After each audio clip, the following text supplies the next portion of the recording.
So good afternoon once again. Thank you, Exito Health, for this wonderful platform. Thank you, Mr. Rajiv, my co-speaker in this. And we are going to talk about the pandemic, COVID-19.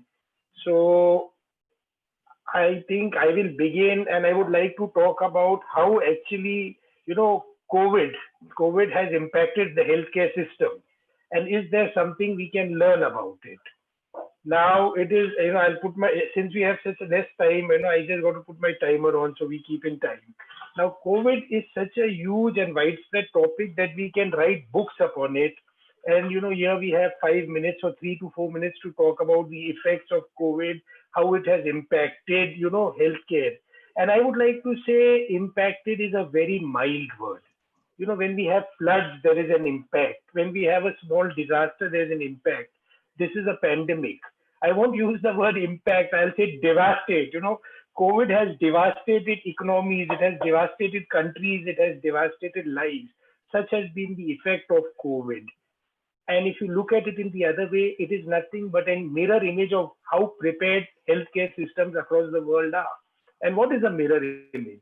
A mirror image is something which tells you the truth. It does not lie to you. So if you look at it, before I come to a little of the data, we had scarcity of healthcare workers, we had scarcity of equipment, we had scarcity of beds, we had scarcity of protocols. We didn't know what to do. Someone says do an RT-PCR twice, someone says give hydroxychloroquine. Nobody knew anything. So I coined, Mr. Sika, what I did, I coined a saying, the feel good, the look good, and the all fail model. So there are some countries which feel good like India. Our cases are only 33 lakh compared to our population. Look at America. They are 58 lakh. Look at Brazil. They are 37. They are way beyond us. So we are the feel good. We are the look good. Then there is the feel good. Now feel good. What I say feel good. When you look at doctors per thousand patients, India has zero point 0.9 compared to US, which has 2.6. Brazil has 1.8. Italy has 4 doctors per thousand patients. Nurses, because this is the scarcity. We had scarcity of manpower. Nurses 1.7 in India per thousand patients. USA it is 15, 1.5. Italy it is 5.7. Hospital beds in India, the hospital beds are zero point 0.7 per thousand. In the US it is 2.9. In Brazil 2.2. They are look good, in spite of them being better than us in so many parameters. At the end of the day, I'm coming back to the fact it is the all fail model. All failed in handling the pandemic. Today, healthcare and the systems are like, hopeless. There's a feeling of hopelessness. So what I'm trying to say is the pandemic has woken up us to the fact that we were not prepared. We have not spent adequately on healthcare. What does India spend on healthcare? 3.1 or 3.2% of GDP. Someone will say that is very less. Someone will say, look at America. I say America spends 18%.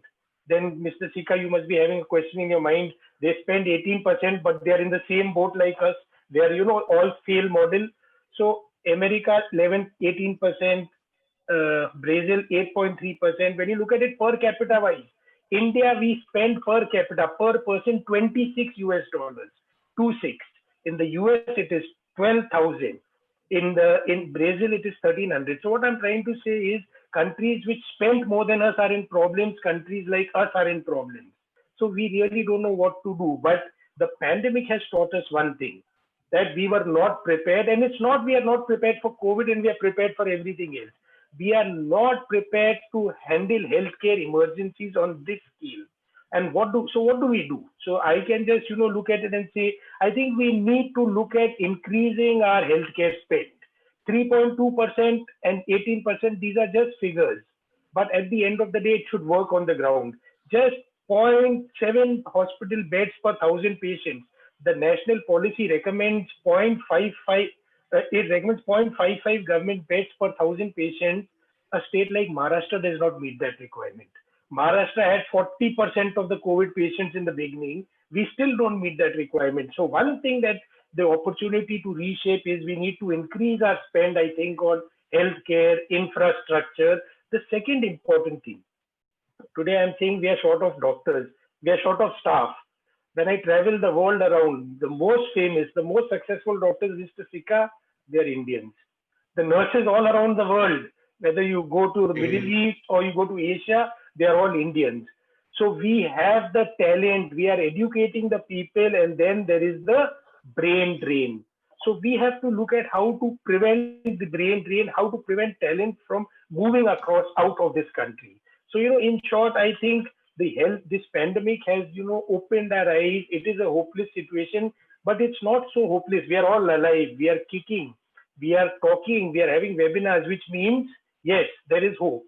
And we have to look at this increased spend in healthcare and how to prevent the brain drain. Once people complete, that is what I think we can talk about the pandemic and the impact on healthcare. Now, after this, Mr. Sikka, I had a very interesting question for you because today, when you talk to anybody, the whole thing is virtual. Everything is virtual. I was never used to giving talks virtually. I have started doing it now. So, looking at this, I think telemedicine is the flavor of the day. And you come from a very, very prominent institution, Medanta. Can you share your insights on how Medanta goes about this? Because I know that you all are pretty much into this. And the second part of my question, related to this would be, how has Digi Health, how is the use of Digi Health helping us to deal with COVID? Sure. Thanks, Dr. Fernandez. See, what's happening is that I think this is my first exposure of working in the healthcare industry as an IT guy, and also first exposure of working in India. And when I joined roughly 6 years back, I decided to come out with a roadmap for Medanta Digi Health, or so-called MedTech Health or Healthcare IT. And one of the subject which we picked up was telemedicine. And from there onward, we started investing in telemedicine very, very heavily. It's not a simple VC platform. It's a very high-end integrated platform which helps patient to view not just the tariff but also doctor slots, their profiles, appointment database. Patient can download their OPD prescription, lab reports, diagnostic reports, including X-rays, and definitely discharge notes and other stuff. So it's a complete EMR as far as the patient is concerned, and plus typical payment gateway, which means that you can pay by Paytm, UPI, credit card, debit card, net banking, and other stuff. So it's a very, very comprehensive platform.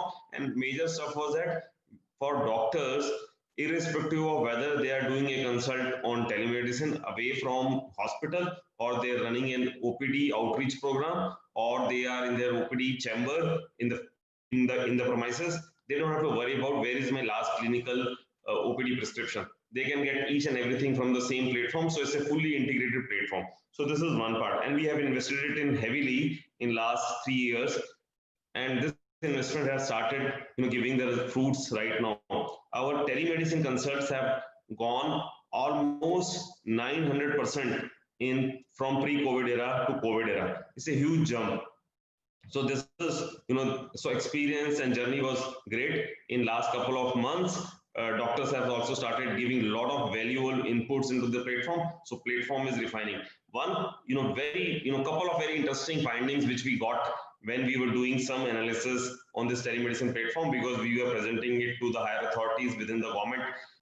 First myth which was there is that we were under the self assumption, which was a wrong assumption, that elders are not conversant with digital platforms, and this is totally wrong. We realized that more than 50% of our patients are either 50 years or older. We also, were under the impression that patient with serious and chronic disease have to have a in-person visit to hospital. Again, we proved blatantly wrong. More than 42% of the patients who are coming on the telemedicine platform are onco patient and neuroscience patients. So again, third was that telemedicine is a city or a big metro behavior.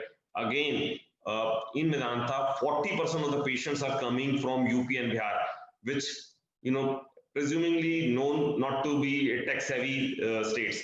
Again, we went wrong.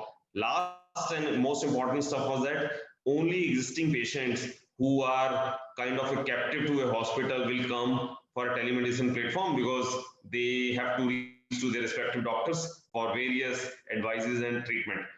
We realized that 45% of our patients who are using telemedicine platform are newly registered patient, which means that more and more patient will trust on super specialties like Medanta in the near future, because what happens is that basic standards, basic hygiene, basic clinical protocols are probably better than in other neighborhood clinicians and clinics compared to any super specialty hospital. So this is my experience as far as telemedicine is concerned. Second thing which you talked about is that how DigiHealth is helping doctors and hospitals or clinical care. See, for any hospital, and Dr. Fernandez, you will agree with me more on this, there are two important stakeholders. One is a patient, another is a doctor.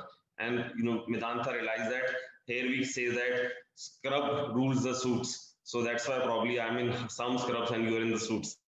Uh, so what happens is that after we started, realizing that telemedicine is the flavor of the day, and a lot of clinicians and physicians have started using it heavily. Then come the challenge that lab doctors want to release. We also want that they should not get unnecessary exposure to the lab, where they have to go to the analyzer, release test, and verify some samples.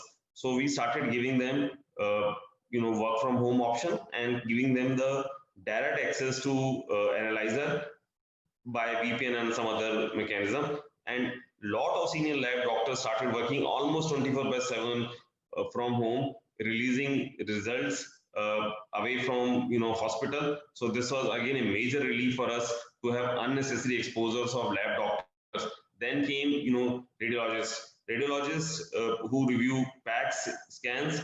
They review it, they prepare the reports, they discuss the reports with the physician, and again each and everything was done away from the hospital, giving unnecessary exposure, avoiding unnecessary exposure to these radiologists.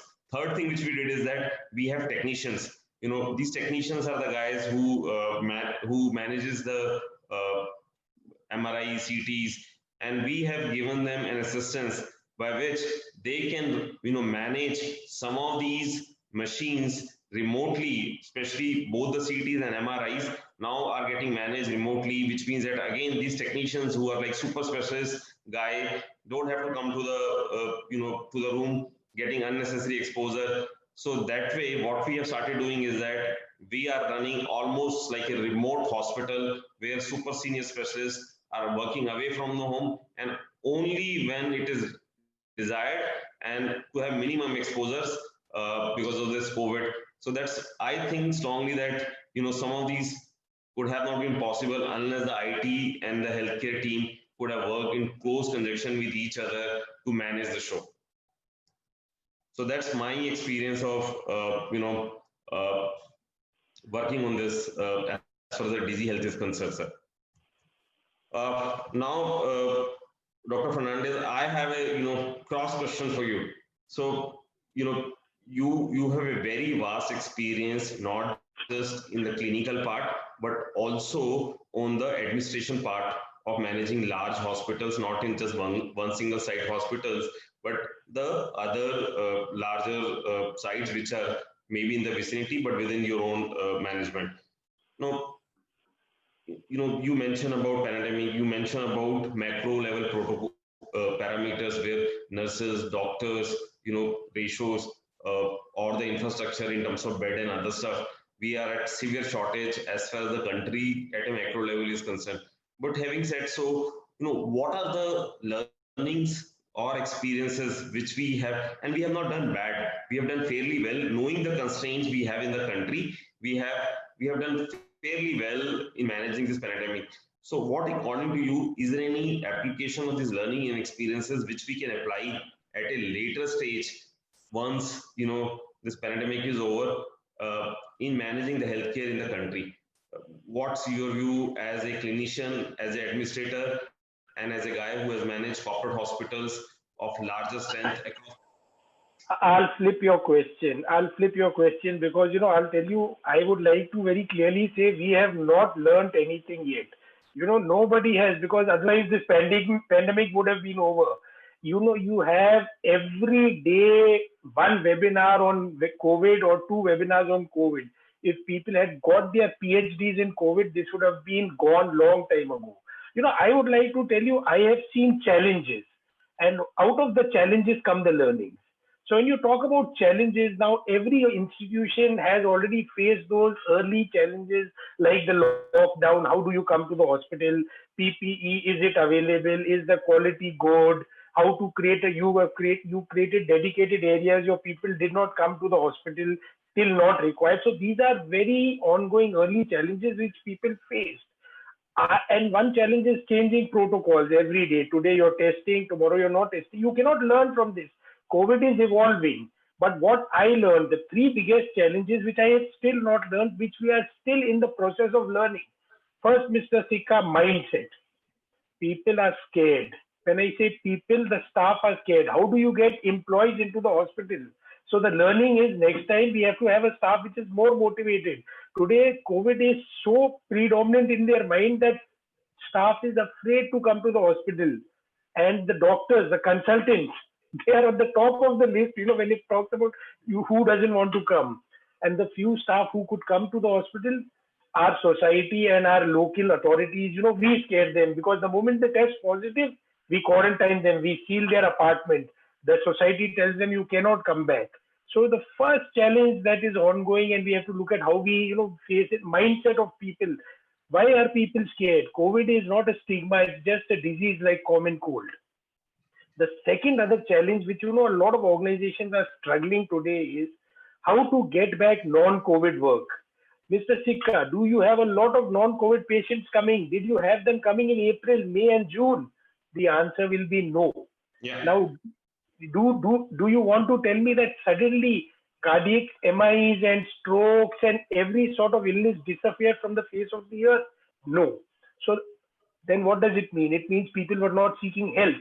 So why are people not coming to the hospital? Again, the same mindset. They are scared. So people are willing to take the risk of, going through an MI at home, a stroke at home, but they don't want to come to the hospital because they fear a risk of getting infected. So going forward, how do we convince people that, a hospital is a safe place? We created the dedicated areas, we have created everything, but even now, patients are not coming because of that mindset. The other thing, today this is going to be a question to a lot of our audience who are healthcare administrators. If I give you the choice between managing a COVID hospital and a non-COVID hospital, and I ask you which is easier, everybody will say, what do you say, Mr. Sikka? Yeah, definitely. Answer is very obvious. You are very, very right, sir. What is the answer? It may not be obvious. It will be definitely people would like to go to a non-COVID hospital. No. Today, it's more difficult to manage the non-COVID, because there everyone treats a patient as non-COVID. You test him, he's negative, you take him for the procedure, you do the procedure, and after 4 days, he tests positive, and he has come in contact with 90 people, and he's crossing. So it's not about people wanting to go. I'm saying today the challenge, it is more difficult to run a non-COVID center because you don't know who is affected, who is not affected. So that is a challenge. And the third thing, and this we heard in the news also, what I would like to talk about is quality. We heard quality, we heard accreditation, we heard all of this. Did it happen in the last 5 months? Are people worried about quality accreditation? Did we have any environmental rounds? No. Do we have any fire drills? No. Did we have any, do timeouts in the EC? No. Why? Because COVID is there. Remember, we had an unsavory incident of a fire in a COVID hospital where patients lost their life. Why? Because everybody is so hell-bent on tackling COVID that we've put all other normal routine things that we would at the back. It looks like COVID, the coronavirus has told organizations that, you're not going to have any other disasters because I am there. It's so sad. People don't wash their hands today because it spreads infection. Today they are washing their hands because if they don't, they'll get infected themselves. There was a time we used to tell them wash your hands, they used to not do it. But that time it was the infection would go to the patient. Now the challenge today, as you said, what have we learned? People wear mask all the time, Mr. Sikka? Have you seen people in your hospital wearing mask all the time? Have you seen people in the vicinity, in the locality wearing mask? I don't know. So today, this would have stopped a long time ago if people followed the two simple protocols of wearing your mask, keeping your safe social distancing. Today, wearing of a mask is just turned like, people wear a helmet, not for safety, but for the cop. So, so this is what I'm saying. We're going forward, we have to look at how do we get our non-COVID work back, how we eliminate that mindset of fear from the patient, and, you know, things will come back. Things will come back. Agree. Yeah. Great. So I have a question for you, Mr. Sikka. So we already talked a little bit about digital health, but I was just listening to you, and it's a question out of context. I heard a lot, but you are the expert. So this is a question, and I'm asking it to you as an audience. You know, so what is the difference between telemedicine and this virtual health, these virtual consultations? Because, I am not very sure it's the same thing. And after that, I will want to know your experience also when you have been doing all of this telemedicine stuff. Have you partnered with any startups? Have you partnered with the government? Have you done work with them? But before that, I really want to know the difference between virtual health, these consultations vis-a-vis telemedicine. So there are a couple of stuff, Dr. Fernandez. One is that these are all semantics and which are used interchangeably. But what we have done is that in Medanta, a patient can consult in the virtual environment to a doctor in three possible modes. So one possible mode is a video consult in which patient is seeing the doctor and doctor is seeing, and there is a conversation which is happening. Second is that it is more of a telephone consult, which means that patient doesn't have to see patient. Doctor is already aware of the patient condition, and there are minor change in the medication and stuff like that. And based on that patient wants to carry out and doctor wants to carry out. And the third is a chat, which means that patient sends something on the chat window, and whatever questions patient is sending, it's getting recorded into the EMR of the patient, and doctor is responding that you can change this medication. So patient is also aware that it's not something which needs immediate attention. Even if the response comes in the late part of the day or in the evening or next day, I'm okay. And he's not bothering the doctor. Doctor is also trying to respond not in the middle of many consults, but when he has some time at leisure, either at home or after OPD hours. And we have realized that, and what we have done is that to promote this, we have differential pricing for all of these modes, which means video consult is at the highest price compared to telephone, and then the chat, so and so forth. So in this particular case, that's the minor difference which we have introduced. And terminology, I would call all of them virtual, and telemedicine where we have patient and doctor seeing each other in a video platform. That's, according to me, is more on the semantic part. Now, coming back to that, two more stuff which you asked, whether we have worked with government and startups. Let me take an example of the government. You may be aware that Delhi state government and NCR came out with a protocol that it is okay to stay away from the hospital. You can be at home and get care at home from the doctors and hospitals. And when this policy was announced by Chief Minister and the Delhi state government, what we have done is that we were able to launch home care package, on a one-day notice. So what we have done in this case is that, and this was done, and we were also not aware what to do, what it means. So we approached state civil officers. We did consultation with them that this is what we mean, and we got a blessing from them. And within one day, when we were able to launch this platform, where it was not a telemedicine platform, but we were able to give a platform which patient is monitoring their vitals, nurses are helping them on the phone, and we are getting the alerts in the real-time basis. And there are triaging by which doctor can see them on a consult mode, or can request them to come to a nearby hospital, whether Medanta or somewhere, wherever it is convenient. So that way we treated, we were the first one in the northern part of the country, and that way we have treated multi-thousand patients till date who have enrolled on the home care package. And I think there was a lot of respect from the state government as well as from the other private hospitals, that this is a better way not to unnecessarily load hospitals for asymptomatic or mildly symptomatic patients. And that was a very good, I think, move which we think we have done very judicially, despite knowing that we were the first hospital to take Italian patients who got impacted. There was a batch of 23 Italian patients in on 3rd March who came to Medanta hospitals, and after that there is no end. Right from the cabinet ministers to state chief ministers to all the patients are Medanta patients now. What That was one part, and I think there was a very strong collaboration which was done with the help of state government, with clinicians, with IT folks, and our ops folks to manage the whole show.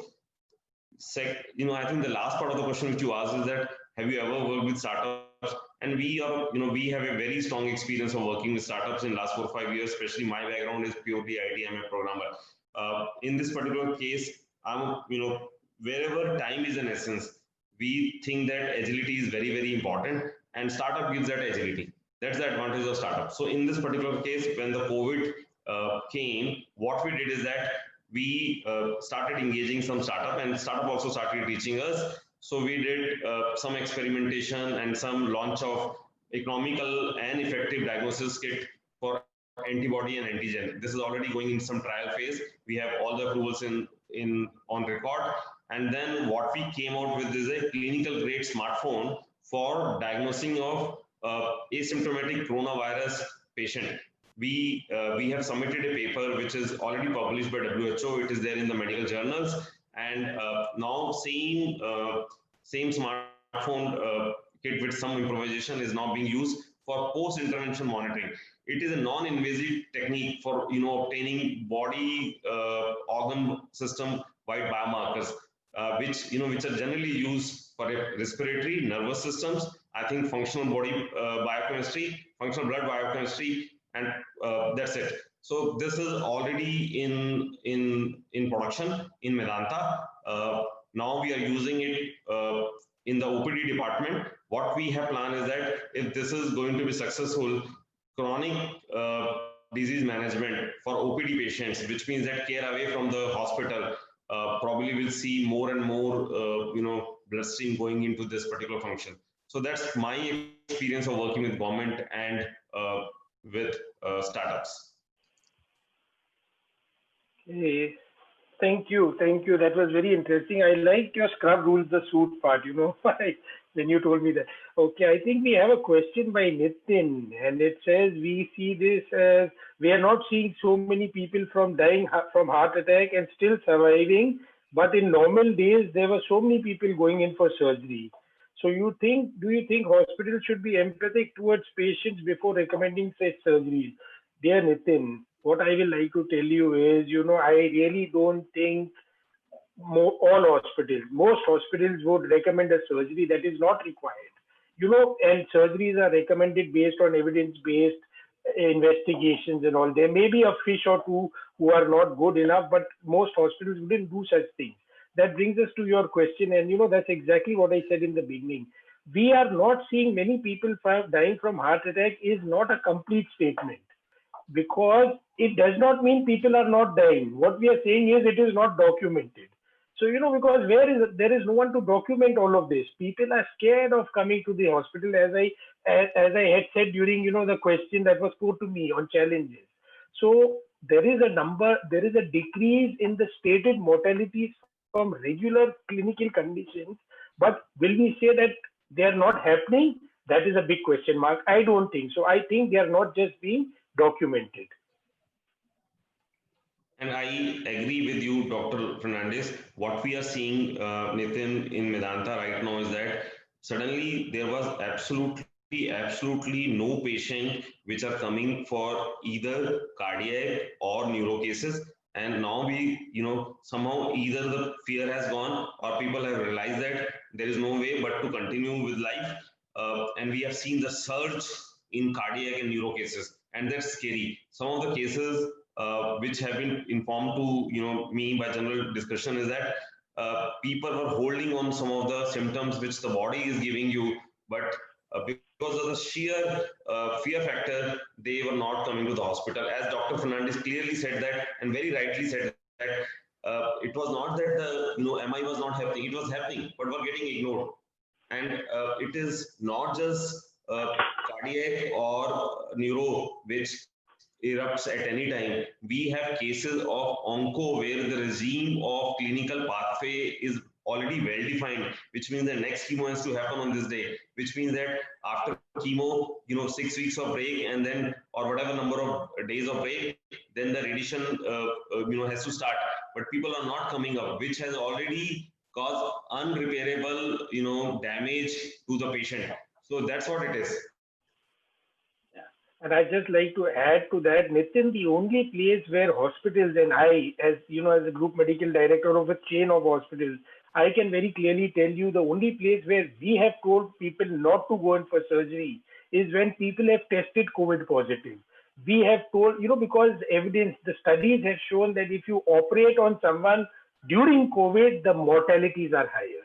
Yeah. Yeah. So that is, apart from that, I don't think, hospital. Yes. So, Mr. Sikka, there's a question for you. And they say, how can we handle the magnitude of COVID-19 patients and work with patients over teleconsultation as well? So you would have some experience in that. Sure. So I think it's Palbi.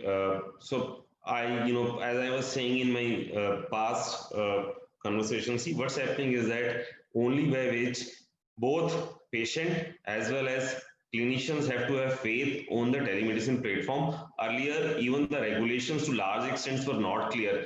And what we have seen is that, you know, we realize that doctors are also willing to extend their OPD hours in the later part of the day. We have seen that there is a break from 5 to 7, and doctor says that don't book my slots after 7 p.m. but open it from 7 to 9. So what we are seeing is that technically speaking, my OPD hours are getting extended from 8 till 9 in the evening, and look from this aspect that a lot of us are working people, which means that when I reach home at 7 o'clock or 8 o'clock, I still have a slot available to me to speak to a doctor sitting at my home, not worrying about going to a hospital, looking for a parking lot slot, then going all the way to the doctor chamber.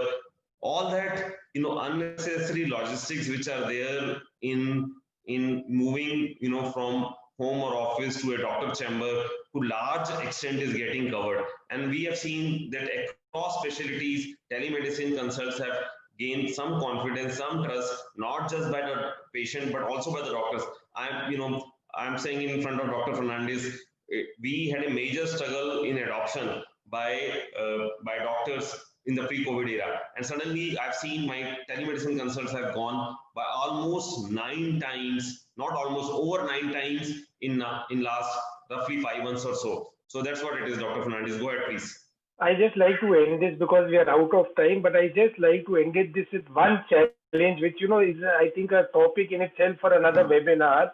I still, as a physician and a consultant and a doctor, have my reservations on telemedicine, basically not on telemedicine.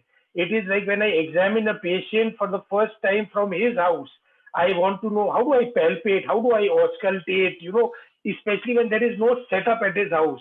So those clinical parameters based on which I would make my discussion, judgment. But I think that's a discussion for a different day as we are running out of time now. So is our host Sri Lakshmi there? So thank you, Dr. Fernandez. Super, very, very comfortable talking to you, sir. Thank you, Mr. Rajiv, once again. And I think you guys at Medanta, the guys at Vocard, and everyone, every healthcare professional is doing an exemplary and superb job just managing and surviving this COVID. And once it's over, we will write some books over it. And thank you, Exito Health, for this wonderful platform wherein we can showcase some of the challenges and some potential solutions. Thank you once again.